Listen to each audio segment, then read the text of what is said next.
Hello दोस्तों। तो ये है आपका 18 फरवरी शिफ्ट 2 का सेकंड पार्ट मैथ्स के क्वेश्चन का, और हमारा क्वेश्चन है ये 58। तो इसमें हमें एक टेबल दी है जिसमें कि हमें 4 कोर्स हैं, B1 B2 B3 B4, और 5 कॉलेज हैं। तो किस कॉलेज में किस कोर्स में कितने स्टूडेंट्स एनरोल्ड हैं, कितने दाखिल हुए हैं, उनकी संख्या दी गई है। और फिर हमसे पूछा है कि which college has the highest average number of student per course, यानी किस कॉलेज में जो एवरेज नंबर है स्टूडेंट्स का वो सबसे ज़्यादा है। तो चलिए करते हैं इस क्वेश्चन को। इसके लिए हमें हर कॉलेज के यानी पांचों कॉलेजों के जो टोटल स्टूडेंट्स हैं उनका एवरेज निकालना होगा। तो चलिए देखते हैं। पहले देखते हैं C1 कॉलेज में। तो इसमें पहले है 65, फिर 56, फिर 65, फिर 103। तो इनका सम करते हैं तो यहाँ से हो जाएगा 65 65 130, 130 और 103 ये हो जाएगा 233। सॉरी 233, 233 और 56 ये हो जाएगा 289। चलिए अब देखते हैं कॉलेज C2 में कितने हैं। तो इसमें है 68 प्लस 58 प्लस 71 प्लस 112। तो यहाँ से अगर हम देखें तो ये 112 और 58 मिलके ये हो जाएंगे यहाँ से 170।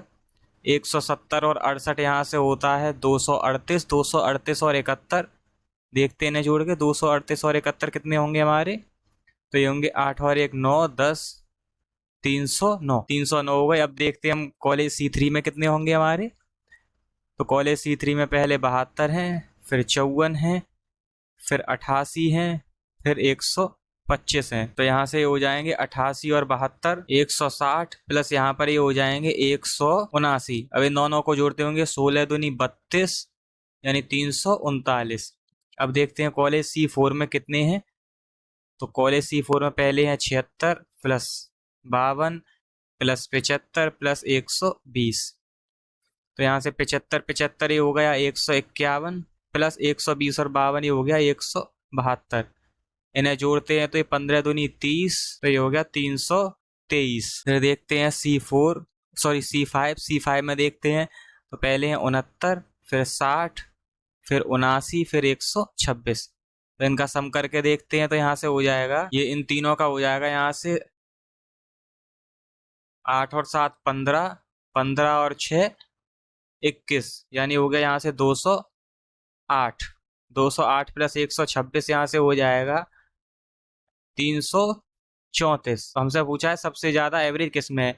तो जिस कॉलेज के टोटल स्टूडेंट्स का सम सबसे ज्यादा होगा उसी का एवरेज सबसे ज्यादा होगा। तो हमें एवरेज की जरूरत ही नहीं, हम सीधा यहाँ से देख लेंगे कि किसका सम ज्यादा है। तो सम ज्यादा है हमारे C3 का, यानी हमारा ऑप्शन C हो जाएगा राइट आंसर। चलिए अब देखते हैं अपना नेक्स्ट क्वेश्चन। नेक्स्ट क्वेश्चन में फिर से हमें एक टेबल दी गई है इसमें कि 5 सब्जेक्ट में, इसमें कि चार चार स्टूडेंट हैं, इनके 5 सब्जेक्ट में किसके कितने नंबर आए हैं वो दिए गए हैं। और फिर हमसे पूछा है कि what is the difference in the average marks of S1 और S4, यानी S1 और S4 के एवरेज मार्क में डिफरेंस कितना है।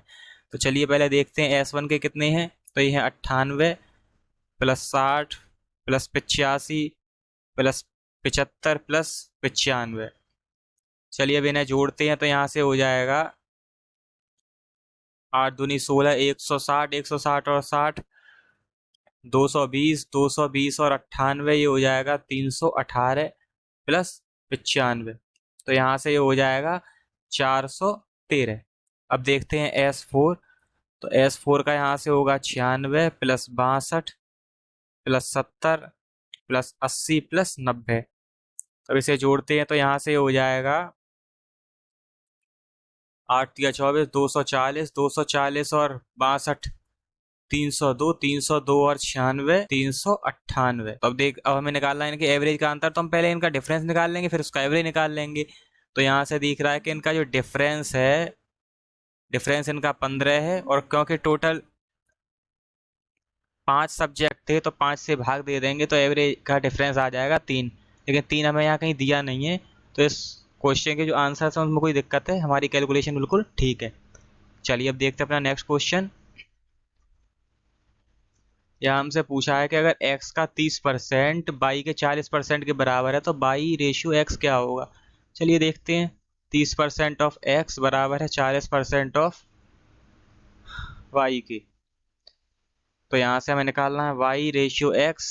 तो x यहाँ से नीचे ले आएंगे और 30% बटे 40%, तो परसेंट से परसेंट और जीरो से जीरो कैंसिल, तो यहाँ से आएगा 3/4 या 3:4।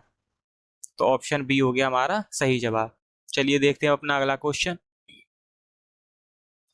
हमसे कहा है कि 3 क्यूब हैं जिनमें से प्रत्येक की जो साइड है, भुजा है, वो 7 सेंटीमीटर है। अगर इन्हें जोड़ के रख दिया जाए एक साथ, तो फिर जो सरफेस एरिया बनेगा, जो हमारा जो सॉलिड बनेगा, ऐसा क्यूबॉइड बन जाएगा, तो उसका सरफेस एरिया क्या होगा। तो चलिए पहले से समझते हैं ये किस तरह होगा।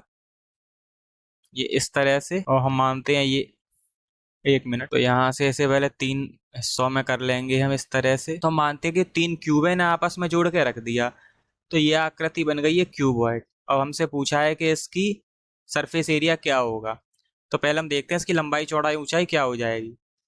तो सर अब हम देख रहे हैं कि 7 प्रत्येक की 7 साइड थी, साइड 7 थी, तो 7 इसकी, 7 इसकी और 7 इसकी, तो ये टोटल हो गई 21। जबकि इसकी ऊंचाई और चौड़ाई तो वही रहेगी, 7 और 7। और हम जानते हैं कि ये क्यूबॉइड बन गया, घनाभ बन गया, तो इसका जो सरफेस एरिया होता है तो वो होता है surface area, total surface area बोल दें, तो ये हो जाता है 2LB + BH + HL। L यानी लंबाई, B यानी चौड़ाई और H यानी ऊंचाई। तो इसकी लंबाई 21 है, चौड़ाई चौड़ाई 7 है, प्लस यहाँ से चौड़ाई 7 और ऊंचाई भी 7, ऊंचाई 7 और लंबाई 21।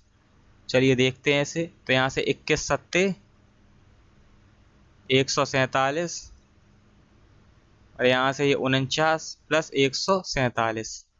अब देखते हैं कितना आएगा। तो ये आ रहा है, ये हो गया 294, 294 और 49 303, यानी ये हो जाएगा 343, यानी ये हो जाएगा यहाँ से 686 सेंटीमीटर स्क्वायर। तो हमारा जो पहला ऑप्शन हो जाएगा, ऑप्शन ए हो जाएगा सही। चलिए देखते हैं नेक्स्ट क्वेश्चन।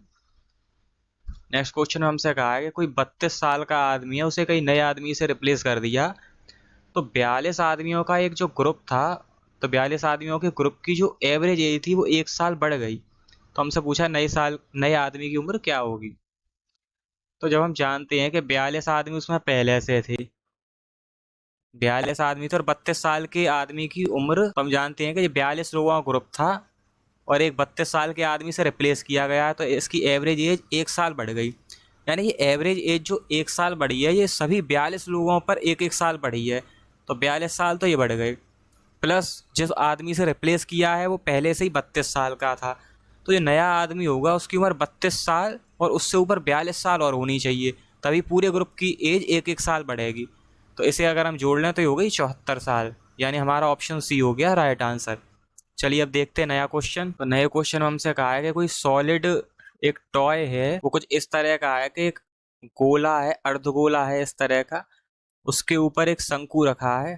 तो हम यह बनाते हैं, ये हमारा शंकु हो गया इस तरह से। और हमसे कहा है कि जो कोन की हाइट है ये तो है 4, और इसकी जो त्रिज्या है, सॉरी डायामीटर 6 दिया है, तो त्रिज्या 3 हो गई। तो हमसे पूछा है कि इस पूरे जो टॉय बना है, जो बना है ये भी पूरा जो आकृति, इसका सरफेस एरिया क्या होगा। तो सरफेस एरिया हम जानते हैं, एक तो ये कोन का सरफेस एरिया प्लस आधे गोले का सरफेस एरिया, आधे गोले का कर्व सरफेस एरिया, क्योंकि ये ठोस है। तो चलिए हम देखते हैं। तो हमें पता है कि जब हम ये इस तरह से होगा कि टोटल सरफेस एरिया होगा इस आकृति का कोन का, तो कोन का होता है πr/l प्लस गोले का, तो गोले का होता है आधे गोले का 2πr²। और हमें यहाँ l निकालना है, r तो हमें मिल गई। l के लिए हम जानते हैं कि जब इसकी हाइट ये 4 है, ये 3 है, और ये यहाँ पर एक समकोण त्रिभुज बनता है, तो पाइथागोरस प्रमेय से हमें पता है कि जो l यानी स्लेंट हाइट है, तिर्यक ऊंचाई, ये आ जाएगी 5, यानी l 5। तो यहाँ से पाई और r को कॉमन ले लेते हैं, यहाँ बचता है l + 2r। अब इसमें रख देते हैं इनकी वैल्यूज। तो पाई की 22/7 है, r की 3 है, l की 5 है, और ये 3 दूनी 6। तो यहाँ से होगा 22/7 × 3 × 11। तो यहाँ से हो जाएगा 22 या 66, 66 का 11 से गुणा करेंगे तो ये हो जाएगा 726/7 सेंटीमीटर स्क्वायर। ये आ गया इसका मतलब इसकी जो टोटल सरफेस एरिया। तो हमारा ऑप्शन सी हो गया राइट आंसर। चलिए अब देखते हैं अपना नया क्वेश्चन। तो ये एक सिंप्लीफिकेशन का क्वेश्चन है, तो इसे हम देखते हैं सॉल्व करके ये क्या आता है। पहले लिख लें ऐसे कि ये 100 है, फिर डिवाइड बाई 50 माइनस 25 माइनस 55, फिर ऑफ, तो फिर 1/3 और 11/9। तो पहले हम इसे सॉल्व कर लेते हैं, क्योंकि यहाँ पर माइनस है तो यहाँ पर ऐसा कोई फ़र्क पड़ेगा नहीं, हम इसे कर सकते हैं। तो ये आ जाएगा 2, यहाँ माइनस 25, फिर माइनस 55, ऑफ का मतलब होता है मल्टीप्लाई, तो यहाँ मल्टीप्लाई कर लेते हैं और पहले हम सॉल्व करेंगे इस ब्रैकेट को।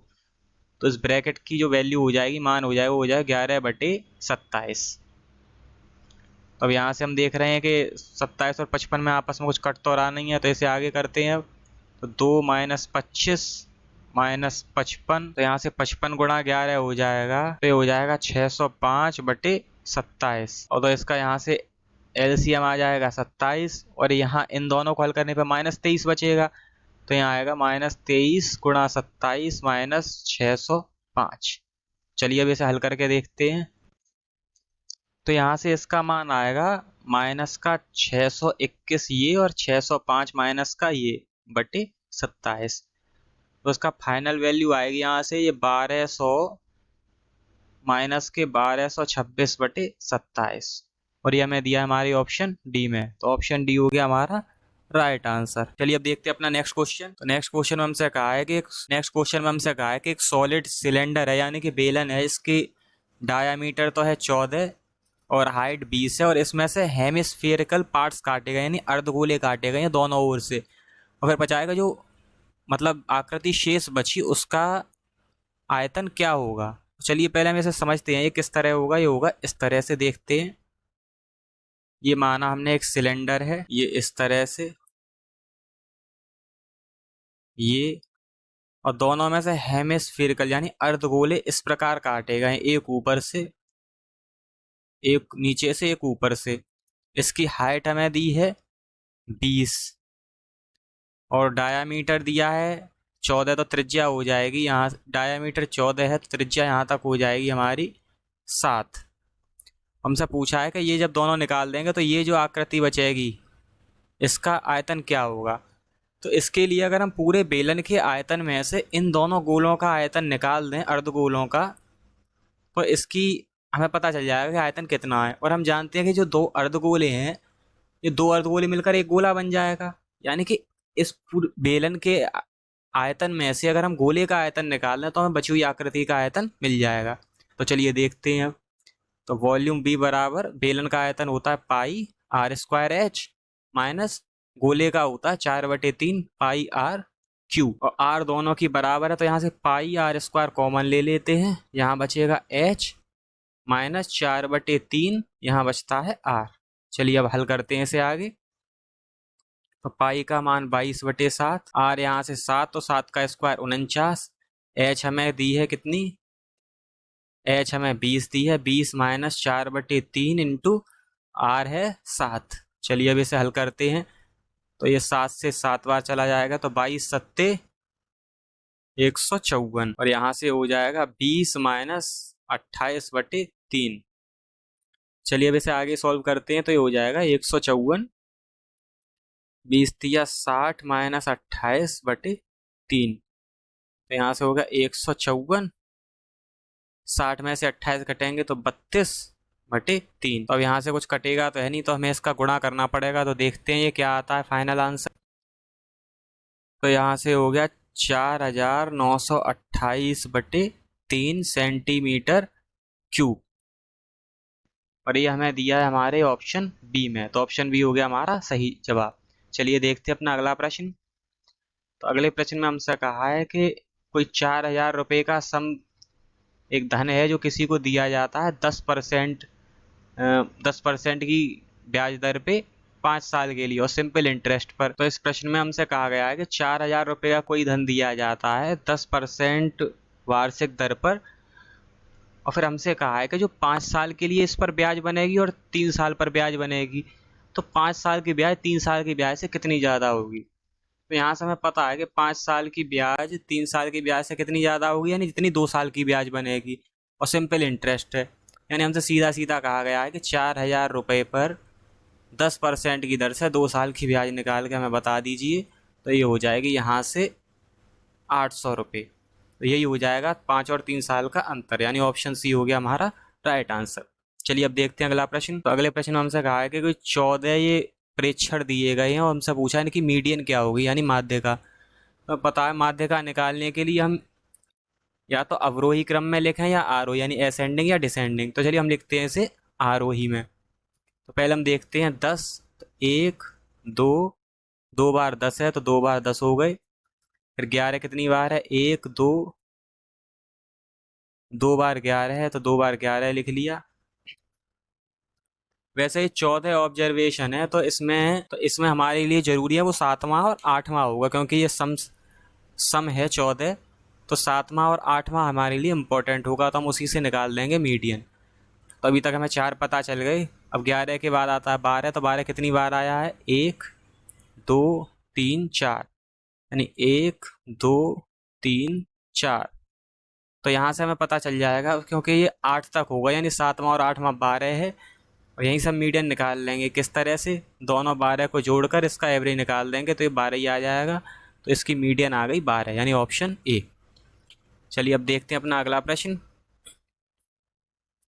अगला प्रश्न है कि अगर विजय 17.5 मीटर प्रति सेकंड की गति से ट्रेवलिंग कर रहा है तो 26 घंटे में वो कितनी दूरी तय कर लेगा।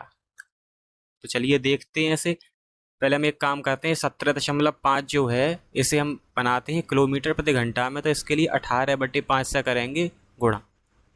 तो ये यहाँ से 10 का कर देंगे, फिर इसे हम 5 से काटते हैं, ये 5 से 3 बार और 5, फिर यहाँ 5 से 2 बार और ये 7 बार, और ये 2 से 9 बार, यानी इसकी स्पीड आ गई 63 किलोमीटर प्रति घंटा। तो अब हमें क्या निकालना है, डिस्टेंस। तो डिस्टेंस हम जानते हैं कि स्पीड इंटू टाइम। तो स्पीड 63 है, टाइम 26 है, हम निकाल देंगे इसे। वैसा वैसा पूरा सॉल्व करने की जरूरत भी नहीं है, हम जानते हैं यूनिट डिजिट से जब 6 का 3 से गुणा होगा तो यूनिट डिजिट 8 होगा, और 8 हमें दिखाई दे रहा है ऑप्शन डी में। तो ये हमारा राइट आंसर हो जाएगा।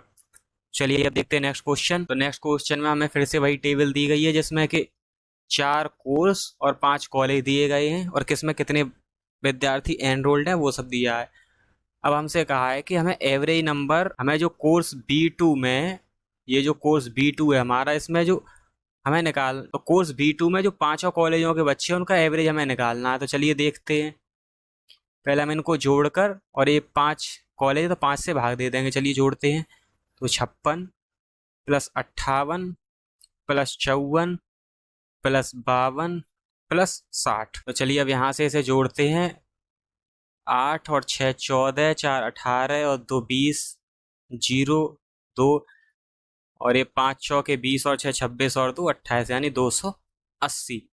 और 280 में 5 से हम भाग दे देंगे तो ये हो जाएगा यहाँ से 5 से 5 बार और 3 6, यानी 56 हो जाएगा इसका एवरेज, यानी ऑप्शन बी जो है हमारा वो राइट आंसर हो जाएगा। चलिए देखते हैं अपना अगला क्वेश्चन। तो अगले क्वेश्चन में हमसे कहा है कि जो कोई दो संख्याएं हैं तो उनके HCF और LCM का जो प्रोडक्ट है वो तो है 216। अगर उनमें से एक नंबर मान लें x है वो, तो ये 12 है। तो हमसे कहा है कि इन दोनों नंबरों का रेशियो क्या होगा। चलिए देखते हैं इसे। तो हम एक बात जानते हैं कि जो दो संख्याओं का गुणा होता है वो उनके LCM और HCM के मल्टीप्लाई के बराबर होता है। तो चलिए अब करके देखते हैं। यहाँ से HCF और LCM का मल्टीप्लाई 216 दे रखा है, एक संख्या 12 है, दूसरी हम मान लेते हैं कि y है। तो अब देखते हैं y की वैल्यू यहाँ से क्या आएगी। तो 12 से एक बार, 12 अट्ठे 96, दूसरी संख्या आ गई 18, और पहली x मानी थी 12। अब इनका रेशियो निकालना है, तो रेशियो हम यहाँ से निकालते हैं 12/18, 6 दूनी 12, 6 तिया 18, यानी 2:3, यानी हमारा रेशियो, हमारा जो ऑप्शन है वो सी सही आंसर हो जाएगा। चलिए अब देखते हैं अपना अगला क्वेश्चन। अगले क्वेश्चन फिर से हमें एक सिंप्लीफिकेशन का क्वेश्चन दिया है, करते हैं इसे। ये है 28 divide by 11 minus 4 plus 384 divide by 15 plus 16 divide by 4 plus 4। अब करते हैं इसे। तो हम जानते हैं पहले ब्रैकेट सॉल्व करने पड़ेंगे। तो करते हैं, 11 में से 4 गया, ये बचा 7, फिर प्लस 384 डिवाइड बाई, यहाँ देखते हैं ब्रैकेट के अंदर पहले इन्हें सॉल्व करेंगे तो यहाँ से आएगा 4 और 4, यहाँ से 4 आएगा, 4 और 4 8, 8 और 15 ये हो जाएगा 23। तो अब यहाँ से करते हैं तो ये 28/7 यानी 4 और 384 में 23 से डिवाइड करके देखते हैं कितना आएगा। तो यहाँ होगा 384/23। अब 23 से 384 पूरा पूरा डिवाइड तो होगा नहीं, तो हम एलसीएम ले लेते हैं 23 और यहाँ हो जाएगा 23 को जब 4 से मल्टीप्लाई करेंगे तो 92, 92 प्लस 384/23, तो यहाँ से ये हो जाएगा 476/23, यानी कि ऑप्शन बी जो है ये हो जाएगा हमारा सही जवाब। चलिए देखते हैं अपना अगला प्रश्न। तो इस क्वेश्चन में हमसे कहा है कि कोई संख्या है, मान लो x है, तो इस संख्या का 40% जो है वो इसी संख्या के 1/4 से 105 ज़्यादा है। और फिर हमसे पूछा है कि फिर हमसे क्वेश्चन में पूछा है कि तो इस संख्या और इसके 35% के बीच का अंतर क्या होगा। तो मानते हैं कोई संख्या थी x, और हमें क्या दिया है कि x का जो 40% है ये ज़्यादा है इसके 1/4 से 105। तो इसका 1/4 यानी x/4 में अगर हम 105 जोड़ दें तो ये दोनों हो गए बराबर। तो चलिए अब देखते हैं, 40% को हम जानते हैं कि ये होता है 2/5 यानी 2x/5 यहाँ से हो गया x/4 प्लस 105। x को इस तरफ ले आएंगे तो ये 2x/5 माइनस x/4 बराबर 105। तो यहाँ से एलसीएम आ जाएगा 20, यहाँ से 4, 4 दूनी 8, 8x, 4 5, 5x बराबर 105। तो यहाँ से आएगा 3x बराबर 105 और ये 20 से गुणा कर देंगे तो ये आ जाएगा 2010। तो यहाँ से आ जाएगा 2100 और यहाँ से x का मान आएगा 700। और हमसे पूछा है कि इसकी संख्या और इसके 35% के बीच अंतर क्या है। तो संख्या तो 700 है और 700 का 35% हो जाएगा, यहाँ से ये हो जाएगा 700 माइनस 35 इंटू 7, यहाँ से होगा 245। तो इनका जो अंतर आएगा वो आएगा 455, यानी कि हमारा ऑप्शन सी हो गया सही जवाब। चलिए देखते हैं अगला प्रश्न। हमसे कहा है कि पी किसी काम को अकेला जो है ये 16 दिन में कंप्लीट कर सकता है, क्यू उसी काम को 20 दिन में कंप्लीट कर सकता है। फिर हमसे कहा है कि पी और क्यू ने ये काम करना स्टार्ट किया और क्यू जो है वो काम खत्म होने से 7 दिन पहले छोड़ के चला गया। तो फिर हमसे कहा है कि टोटल काम कितने दिन में कंप्लीट होगा, ये हमें पता करना है। तो चलिए देखते हैं इसे। हमें दिया है कि पी करता है 16 दिन में, क्यू करता है 20 दिन में। तो चलिए इनका पहले एलसीएम निकाल लेते हैं। ये हो गया 320, यहाँ से 20 बार और यहाँ से 16 बार। तो यानी यहाँ से हमारी जो एफिशिएंसी आई पी की वो 20 आई, क्यू की 16 आई और टोटल काम आ गया 320 यूनिट। तो हमसे कहा कि ये दोनों स्टार्ट करते हैं और क्यू 7 दिन पहले छोड़ देता है, कंप्लीट होने से 7 दिन पहले छोड़ देता है। तो हम जानते हैं कि यानी ये जो 7 दिन का काम था जो क्यू ने छोड़ दिया ये तो पी ने किया है। तो अब देखते हैं पी ने 7 दिन में कितना काम किया। 20 की एफिशिएंसी, 7 दिन में 140 काम इसने किया है। तो जो बचा हुआ काम कितना था, तो ये था 320 में से 140 घटा दें तो ये हो जाएगा यहाँ से 180, यानी 180 काम जो था वो इन दोनों ने मिलकर किया था। तो इन दोनों की एफिशिएंसी कितनी है, 20 और 16 36। तो यहाँ से देखते हैं 6 6 36, 6 3 18, 6 5 30, यानी 5 ये आ गए और 7 दिन वो, यानी 7 और 5 12 दिन, टोटल काम में 12 दिन लगे। ठीक है, चलिए देखते हैं अपना नेक्स्ट क्वेश्चन। हमसे कहा है कि एवरेज मंथली इनकम जो है वो पी और क्यू की ये 20,000 है। और फिर हमसे कहा है क्यू और आर की जो एवरेज मंथली इनकम है वो 40,000 है। फिर हमसे पूछा है कि आर की जो मंथली इनकम है ये पी की मंथली इनकम से कितनी ज़्यादा है। तो चलिए पहले निकालते हैं हम यहाँ से पी और क्यू की जो एवरेज इनकम 20,000 है तो टोटल इनकम कितनी हो जाएगी, 40,000। उसी तरह क्यू और आर की एवरेज 40 है तो टोटल 80,000 हो जाएगी। और हमें निकालना यहाँ पर है कि आर की मंथली इनकम पी से कितनी ज़्यादा है, यानी हमें निकालना है आर माइनस पी का मान। तो चलिए एक काम करते हैं, ये समीकरण 2 है और ये 1 है, तो 2 में से 1 को घटा देते हैं। तो यहाँ से क्या होगा, Q plus R minus P minus Q, और ये 80 में से 40 गई तो 40,000। तो यहाँ से Q से तो Q कट गया, तो आर माइनस पी यहाँ से 40,000 आ गया, यानी हमारा ऑप्शन ए हो गया सही जवाब। चलिए अब देखते हैं नेक्स्ट क्वेश्चन। यहाँ हमसे कहा है कि राजू ने कुछ गिलास खरीदे हैं 15 रुपये पर गिलास के हिसाब से, और वो ना 12 रुपये पर गिलास के हिसाब से बेच देता है। तो हमसे कहा है कि उसे 42 गिलास बेचने पर कितना लॉस होगा। तो अब देखिए, आप एक गिलास बेचें चाहे 42 या 100, लॉस तो जो एक पर होगा वही सब पे होगा। तो यहाँ पे हमें सीपी पता नहीं, कॉस्ट प्राइस कितना है, परचेज किया 15 का, सेलिंग प्राइस 12 है, तो लॉस कितना है, ये 3 रुपये का लॉस हो रहा है, कितने पर, 15 पर। तो यहाँ से निकाल लेते हैं हम, तो ये हो गया 3 पंजे 15, 5 दूनी 10, यानी उसे 20% का लॉस हो रहा है, यानी ऑप्शन सी हो गया हमारा राइट आंसर। तो दोस्तों ये थे हमारे 18 फरवरी के शिफ्ट 2 के मैथ्स के आपके 25 क्वेश्चन। इसका पहला पार्ट हमने पहले डाल दिया था। तो अगर आपको ये वीडियो पसंद आई हो, आपके लिए यूजफुल आई हो, तो इसे प्लीज़ लाइक कर दें। इस पर हमें कमेंट करके बताएं कि आपको ये कैसी लगी है, कुछ कमी थी इसमें तो हम उसे इम्प्रूव कर सकें, तो आप हमें लिख कर बताएं। इसे शेयर करें अपने दोस्तों के साथ जो भी जीडी की तैयारी कर रहे हैं, और हमारे चैनल को सब्सक्राइब कर दें ताकि आपको ऐसी ही यूजफुल वीडियोस मिलती रहे, और नोटिफिकेशन बेल वाला आइकन भी प्रेस कर दें ताकि आपसे कोई वीडियो मिस ना हो जाए।